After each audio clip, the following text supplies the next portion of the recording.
بسم اللہ الرحمن الرحیم اولئک الذین اشتروا الضلالۃ بالہدی فما ربحت تجارتهم وما كانوا مہتدین۔ یہی وہ لوگ ہیں کہ جنہوں نے ہدایت کے بدلے گمراہی خرید لی تو ان کی تجارت نے کوئی نفع نہ دیا اور یہ لوگ راہ جانتے ہی نہیں تھے۔ مثلهم كمثل الذي استوقد نارا فلما اضاءت ما حوله ذهب الله بنورهم وتركهم في ظلمات لا يبصرون۔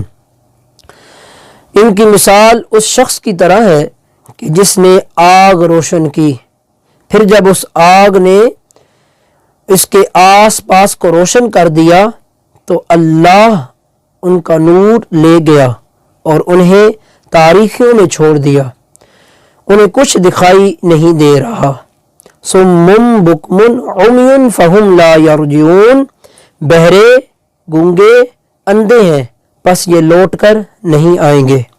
او کصیب من السماء فیہ ظلمات ورعد وبرق یجعلون اصابعهم فی آذانهم من الصواعق حذر الموت واللہ محیط بالکافرین۔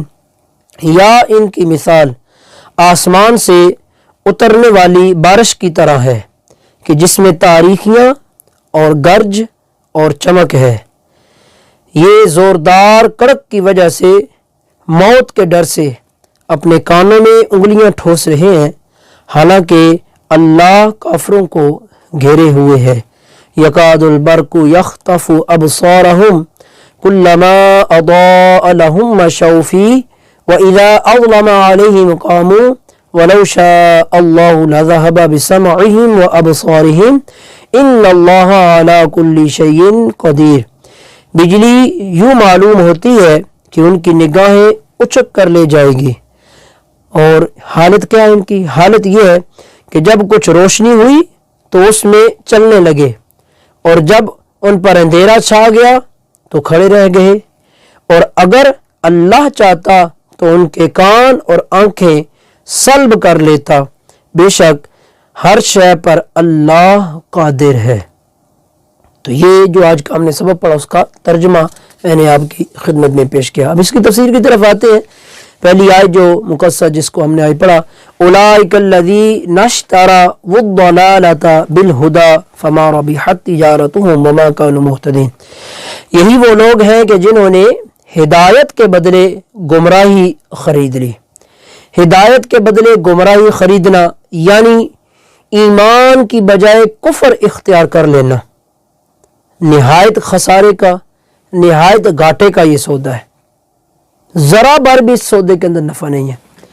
یہ آیت مقدسہ یا تو ان لوگوں کے بارے میں نازل ہوئی ہے کہ جو ایمان لانے کے بعد کافر ہو گئے، پہلے ایمان لے کر آئے، ایمان کے بعد پھر کفر اختیار کر لیا، یا یہ آیت مقدسہ جو ہے یہودیوں کے بارے میں نازل ہوئی کہ جو پہلے نبی رحمت و جہاں صلی اللہ تعالیٰ علیہ وآلہ وسلم پر ایمان رکھتے تھے، توریت میں انہوں نے پڑھ رکھا تھا آخری نبی تشریف لائیں گے اور ان کی یہ نشانیاں ہیں، اس طرح کی صورتحال ہے، وہ ایمان رکھتے تھے اور یقین رکھتے تھے۔ لیکن جب حضور کی تشریف آوری ہو گئی، سرکار دنیا کے اندر جلوہ گر ہوئے، پھر اس کے بعد آپ نے اعلان نبوت فرمایا تو یہ سارے منکر ہو گئے۔ تو یہ بھی خسارے کا، گھاٹے کا سودا ہے۔ یا یہ آیت مقدسہ جو ہے تمام کافروں کے بارے میں نازل ہوئی اس طور پر کہ اللہ رب العزت نے انہیں فطرت سلیمہ عطا فرمائی ہے، عقل دی ہے اللہ تعالیٰ نے انہیں، اور حق کے دلائل جو ہیں وہ تو واضح ہیں۔ کس طرح کے دلائل موجود ہیں؟ ذات باری تعالیٰ کے متعلق، رسول کریم علیہ السلام کی نبوت کے متعلق، ہر ایک چیز کے بارے میں۔ تو ان لوگوں نے عقل اور انصاف سے کام نہیں لیا۔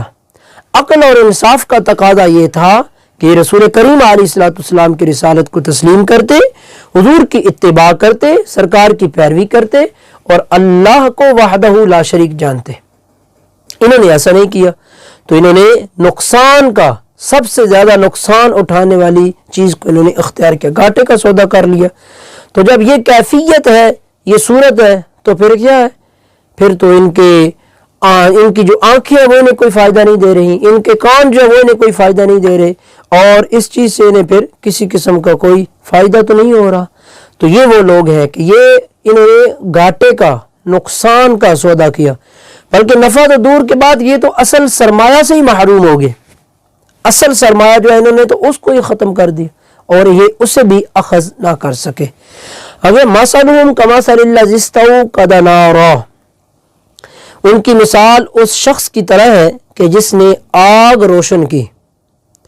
یہ ان لوگوں کی مثال ہے کہ جنہیں اللہ رب العزت نے کچھ ہدایت دی یا اس پر اللہ رب العزت نے انہیں قدرت بخشی، لیکن ان لوگوں نے پھر اسے ضائع کر دیا، ختم کر دیا اور ابدی دولت کو حاصل انہوں نے نہ کیا.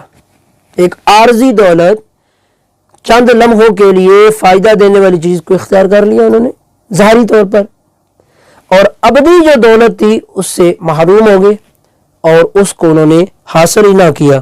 تو ان کا انجام کیا ہے؟ ان کا انجام حسرت اور افسوس ہے، ان کا انجام حیرت اور خوف ہے. جی تو اس کے اندر وہ منافقین لوگ بھی داخل ہیں کہ جنہوں نے اظہار ایمان کیا، ایمان کو ظاہر تو کیا اور دل میں کفر رکھ کر ان لوگوں نے اس اقرار کیے، انہوں نے اس کو اختیار نہیں کیا. دل میں کفر ہے، ظاہری طور پر انہوں نے ایمان جو ہے اس کا اظہار کیا، تو کفر رکھ کر انہوں نے اقرار کی روشنی جو تھی اس کو ضائع کر دیا اور اس سے وہ محروم ہو گئے. اور وہ بھی کہ جو مومن ہونے کے بعد مرتد ہو گئے، وہ بھی اس کے اندر داخل ہے. ایمان لائے اور وہ پھر مرتد ہو گئے، جیسا کہ قادیانی یہ مرتد ہے اور ایمان کے ساتھ ان کا کسی قسم کا کوئی تعلق نہیں ہے. اور وہ بھی کہ جنہیں اللہ رب العزت نے فطرت سلیمہ عطا فرمائی ہے اور دلائل کی روشنی کے اندر حق کو وحدہ لا شریک نے واضح کر دیا، مگر ان لوگوں نے اس سے فائدہ نہیں اٹھایا، یہ نقصان میں رہے، اس سے مستفیض نہیں ہوئے اور گمراہی ان لوگوں نے اختیار کر لی. جب حق کو سننے، ماننے، کہنے اور دیکھنے سے یہ لوگ محروم ہو گئے تو پھر کیا ہے؟ صم بکم عمی فہم لا یرجعون. تو کان، زبان، آنکھ یہ ان کے لیے بیکار ہے. حق سے یہ جو محروم ہو چکے ہیں تو پھر ان کے کان کس کام کے، ان کی آنکھیں کس کام کی، ان کی زبان کس کام کی؟ تو یہ لوگ حق سے محروم ہو چکے ہیں. او کصیب من السماء فیہ ظلمات ورعد وبرق، یا جیسے آسمان سے بارش، یا ان کی مثال ایسی ہے. ہدایت کے بدلے گمراہی خریدنے والوں کی یہ ایک دوسری مثال پیش کی جا رہی ہے. قرآن ان کی ایک دوسری مثال دے رہا ہے اور فرمایا کہ یہ ان منافقین کا حال ہے کہ جو دل سے اسلام قبول کرنے اور نہ کرنے کے اندر متردد ہے کہ ہم کریں نہ کریں، ادھر جائیں ادھر جائیں، تردد کا وہ شکار ہے اور اس کے اندر وہ پڑے ہوئے ہیں. تو ان کے بارے میں فرمایا جس طرح اندھیری رات اور بادل، بارش سخت اور تاریخ ہے، اندھیرا چھایا ہوا ہے اور تاریخوں کے اندر مسافر جو ہے وہ متحیر ہوتے ہیں، وہ پریشان ہے کہ اب کیا کریں. تو ایسی اس تاریخ رات کے اندر جب اندھیرا چھا جاتا ہے، یہ کیفیت ہوتی ہے، ساری صورت ہوتی ہے. تو کبھی بجلی چمکتی ہے، جب وہ بجلی چمکتی ہے تو ایک روشنی سی پھیل جاتی ہے. تو وہ مسافر جو ہے جب بجلی چمکتی ہے تو وہ تھوڑا سا چلتا ہے، اور جب بجلی بند ہو جاتی ہے تو اندھیرا چھا جاتا ہے، پھر وہ رک جاتا ہے، پھر وہیں پہ ٹھہر جاتا ہے. بارش ہو رہی ہے، بادل ہے، بجلی کڑک رہی ہے، سخت کیفیت ہے. ایسی صورت کے اندر جب بجلی چمکتی ہے تو روشنی ہوتی ہے، مسافر تو چل لیتے ہیں. جب بجلی ختم ہو جاتی ہے چمکنا تو اندھیرا چھا جاتا ہے، پھر وہ ایک جگہ پر کھڑا ہو جاتا ہے. تو فرمایا اسی طرح اسلام کے غلبہ اور معجزات کی روشنی اور آرام کے وقت جب سکون ہوتا ہے، اطمینان ہوتا ہے، اس حالت کے اندر منافق اسلام کی طرف راغب ہوتے ہیں، تب وہ اسلام والوں کے، مومنین کے ساتھ جڑ جاتے ہیں. کوئی خطرہ نہیں ہے، کوئی پریشانی نہیں ہے، سکون ہے، غالب آ رہا ہے اسلام، مسلمان غالب آ رہے ہیں، معجزات ظاہر ہو رہے ہیں. ان ساری صورتوں کے اندر کافر کیا کرتا ہے؟ وہ اسلام کے ساتھ آ کر کھڑا ہو جاتا ہے، مسلمانوں کی طرف راغب ہو جاتے ہیں. اور جب کوئی مشقت پیش آتی ہے، جب کوئی ظاہری نقصان محسوس ہو رہا ہوتا ہے تو پھر کیا کرتے ہیں؟ تو یہ کفر کی تاریخی میں کھڑے ہو رہتے ہیں. بجلی چمکنا بند ہوئی تو مسافر وہیں پر کھڑا ہو گیا، اسے اندھیرا محسوس ہوا، وہ وہاں پر رک گیا۔ تو جب کوئی مشقت مسلمانوں کو پیش آتی ہے اور کچھ تکالیف کا سامنا انہیں کرنا پڑتا ہے تو پھر یہ کیا کرتا ہے، پھر یہ کفر کی تاریخ کے اندر کھڑے رہ جاتے ہیں اور اسلام سے ہٹنے لگتے ہیں اور دور بھگتے ہیں۔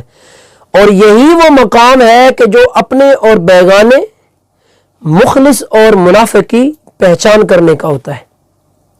اس سے معلوم ہو جاتا ہے کہ اپنا کون ہے اور غیر کون ہے، مخلص کون ہے اور منافق کون ہے، اندر سے ہمارے ساتھ کون ہے اور ہمارے ساتھ کون نہیں ہے۔ تو اسی طرح منافقوں کی یہ جو حالت بیان کی سورہ نور کے اندر بھی آیت نمبر 48 اور 49 کے اندر بھی منافقوں کی اس طرح کی حالت جو ہے وہاں پر بھی اس کو ذکر کیا گیا۔ ہم فرمائیں ان اللہ علی کل شیء قدیر، کہ اللہ جو ہے وہ ہر شے پر قادر ہے۔ اب شے کس کو کہتے ہیں؟ شے اسی کو کہتے ہیں کہ جسے اللہ رب العزت چاہے، اور جو مشیت یعنی چاہنے کے تحت آ سکے اسے ہم کہتے ہیں شے۔ ہر ممکن چیز شے کے اندر داخل ہے، اور ہر شے اللہ رب العزت کی قدرت کے اندر ہے، اور جو ممکن نہیں ہے وہ پھر شے کے اندر داخل نہیں ہے، اس کی پھر کیفیت جو ہے وہ اور ہے۔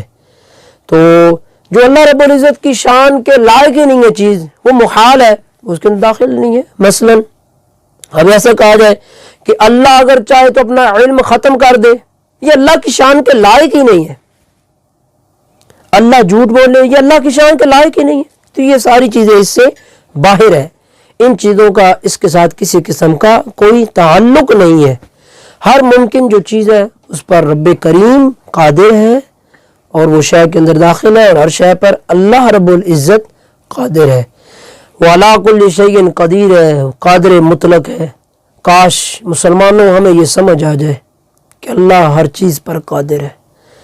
ہاں، جو پوری دنیا کے اندر اور بالخصوص پھر مسلمانوں کے اوپر بھی پریشانیاں، دکھ، تکالیف آئی ہوئی ہیں، اور یہ ایک وائرس کی جو صورت آئی ہوئی ہے، کتنی کتنی بڑی طاقتیں آج بے بس ہو گئی ہیں، جو اپنے آپ کو کہاں سے کہاں لے جانے کی باتیں کرتے تھے، ایک بند کمرے میں بیٹھ کر پوری دنیا کو کنٹرول کیا کرتے تھے، آج وہ ایک نہ دکھائی دینے والے وائرس کے سامنے بے بس ہیں اور ان کے پاس کوئی طاقت نہیں ہے۔ اگر یہاں کوئی طاقت ہے تو وہ رب قدیر کی ہے، وَعَلَىٰ كُلِّ شَيْءٍ قدیر ہے، اس کے حضور گڑ گڑایا جائے، توبہ و استغفار کی جائے، اس سے معافی مانگی جائے۔ اگر یونس علیہ السلام کی قوم پر کیا عذاب نہیں آیا تھا؟ عذاب سروں پر آ کر کھڑا ہو گیا تھا، لیکن انہوں نے استغفار کی، اللہ نے انہیں معاف فرما دیا۔ آج ضرورت ہے ہم بھی اپنے رب کے حضور معافی مانگیں اور اس سے استغفار کریں۔ وَعَلَىٰ كُلِّ شَيْءٍ قدیر ہے، اس کے کون کے ارادہ سے یہ ساری بیماریاں، یہ ساری مشکلات ختم ہو جائیں گی۔ تو آج کے ہمارے درس کے اندر جو ہم نے سورہ بقرہ کی آیت نمبر 16 تا 20 آپ کو پڑھنا سکھائی گیا، اور اس کا پھر ہم نے آپ کے سامنے مختصر سا ترجمہ اور مفہوم جو ہے وہ پیش کیا ہے۔ اللہ رب العزت کی بارگاہ میں دعا ہے کہ مالک ارض و سما قرآن و حدیث کے نور سے ہم سب کے سینوں کو منور فرمائے، ہمارے گھروں کو منور فرمائے۔ کل انشاءاللہ تعالیٰ آپ سے پھر ملاقات ہوگی 4 سے 5 بجے کے دوران۔ آج online Quran classes programme کے ساتھ اپنے میزبان محمد شعیب تبسم کو اجازت دیجیے۔ اللہ تعالیٰ آپ سب کا حامی و ناصر ہو۔ السلام علیکم ورحمۃ اللہ تعالیٰ وبرکاتہ۔